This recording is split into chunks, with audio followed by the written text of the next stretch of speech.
சில விஷயங்களை நாங்க அவங்கள்ட்ட கேள்வி கேட்டோம். அவங்கள மாதிரி பொய்ப்பட்டியல் போட மாட்டேன். மளிகை சரக்கு லிஸ்ட் போட்டாரு ஒருத்தர், 2-3 நாளா போட்டுக்கிட்டு இருந்தாரு, அப்புறம் நிப்பாட்டிட்டாரு. அந்த லிஸ்ட் கூட ஒழுங்கா போடல. நம்ம மளிகை கடையில நம்ம வாங்கின ஜாமான பில்லுல சேர்க்காம விட்டுட்டாரு. நாங்க சொன்னோம், இந்த லிஸ்ட் நீங்க இந்த ஐட்டத்தை விட்டுட்டீங்க, ஒரு கேள்வியை கேட்காம விட்டுட்டீங்க, நாங்க வாங்கின சரக்குக்கு நீங்க லிஸ்ட்ல சேர்க்கல, சேர்த்துக்கிறோம். அப்புறம் சேர்த்தாரா இல்லையான்னு தெரியல எனக்கு. சேர்க்கல, அப்பவும் சேர்க்கலையா. அப்புறம் இன்னும் அதை விட பெரிய பிரச்சனை கேட்டா, ஏற்கனவே பேமெண்ட் கொடுத்த லிஸ்ட் எல்லாம் சேர்த்துக்க வந்தாரு. பதில் சொன்னது எல்லாம் பதில் சொல்லன்னு வந்தாரு. ஏங்க இதுக்கெல்லாம் நாங்க பேமெண்ட் கொடுத்துட்டாங்க, பதில் சொல்லிட்டாங்க, திரும்ப லிஸ்ட்ல வச்சுக்கிட்டீங்களேன்டோம். இந்த மளிகை கடை பட்டியல பலசரக்கு பட்டியலை வச்சுக்கிட்டு தெரிஞ்சுக்கிட்டு இருக்காரு அவரு. சரி, இப்ப நாங்க அப்படி சொல்ல மாட்டோம். உண்மையாகவே அவர்கள் பதில் சொல்லாதவர்கள் தான் சொல்லுவோம். இப்ப முதல்ல பஸ்ல பெண்ணோடு தனியே போவது தப்பா என்று கேட்ட போது மேடையில் அமைதியாக இருந்தீர்கள். இங்கேயும் அதை கேட்டுக்கிட்டு அமைதியாக இருந்தார்கள். டிஎன்ஜிஜே சஹாபாக்களை பின்பற்றுவீர்கள் என்று தெரிந்தே பொய் சொன்னீர்கள் என்றோம். அதுக்கும் சும்மா இருந்தாரு.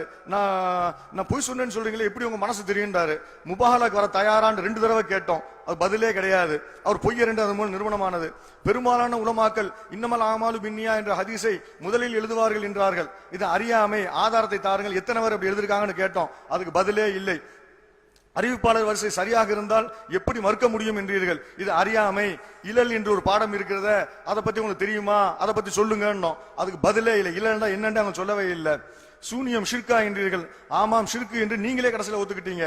ஆதாரம் நாங்க தந்தோம், உங்களுக்குள்ள உள்ள ஆளும் ஒத்துக்கிட்டாரு ஷிர்கு தான். அதுக்கு பிறகு இன்னைக்கு வந்து உட்கார்ந்துட்டு ஷிர்கா நாங்க கேட்டா ஆதாரம் தரலங்கிறீங்க. அப்புறம் மௌலூதிலிருந்து ஆதாரம் காட்டினீர்கள், அது மார்க்க ஆதாரமாகுமான்னு கேட்டோம், அதுக்கும் பதில் இல்ல.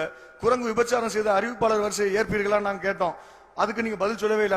அந்த அறிவிப்பாளர் வரிசையில் உள்ள அறிவிப்பாளர்களுடைய வேற அறிவிப்புகளை ஏற்றுக்கொள்வீர்களா, நீங்க பதில் சொல்லவே இல்லை. ஷியா அறிவிப்பை பதிவு செய்த இமாம் புகாரி வழிகேடரான்னு கேட்டோம், அதுக்கு நீங்க பதில் சொல்லவே இல்லை.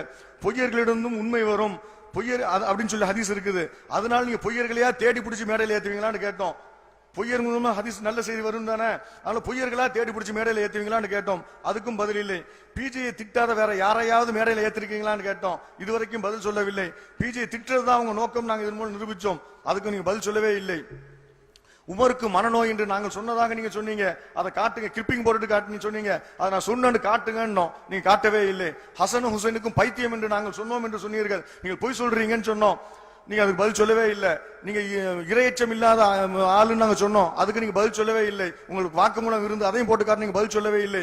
காரைக்கால் சலீம் கூறியதாக நீங்கள் சொன்னீர்கள், அதை நிரூபித்து காட்டுங்கள், ஆளை கூட்டு வந்து நிரூபிங்க. இல்லண்டா அந்த மாதிரி கேள்வி, இந்த கேள்வியை இந்த ஆளு கேட்டதா நீங்க சொல்றீங்களா, அந்த மாதிரி ஒரு ஆளே இல்லை, அந்த ஆளு ஒரு கேள்வி கேட்கவே இல்லை நிரூபிங்கன்னோம், அதுக்கு பதிலே இல்லை. போன்ல பேசுனதை மறுத்தீங்கன்னா முபாஹலாக்கு வாங்கன்னு கூப்பிட்டோம், அதுக்கும் பதில் இல்ல.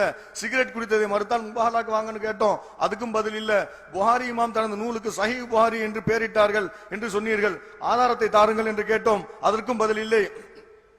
முதல்லிஸ் ஹதீஸ் எதையும் ஏற்றுக்கொள்ள கூடாது, முதல்லிஸா இருக்கக்கூடியவரு சொல்லக்கூடிய ஹதீசுகள் எதையுமே ஏற்றுக்கொள்ள கூடாதுன்னு சொன்னீங்க, அது பொய், அப்படி அதுக்குள்ள ஆதாரத்தை தாருங்கள் அப்படின்னு சொல்லி கேட்டோம், அதுக்கு ஆதாரம் இதுவரைக்கும் மூச்சு திறக்கல.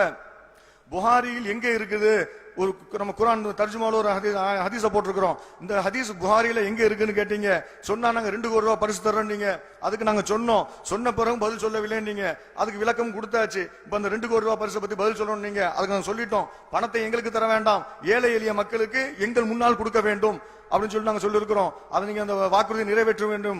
அப்புறம் சாலிமுக்கு ஆசை வராதுன்னு சொன்னீரு, ஆசை வராதுங்கிறதுக்கு ஆதாரம் தாங்க அப்படின்னு சொல்லி கேட்டோம். அப்புறம் கிளிப்பிங்ல ஃப்ராட் செஞ்சீங்க,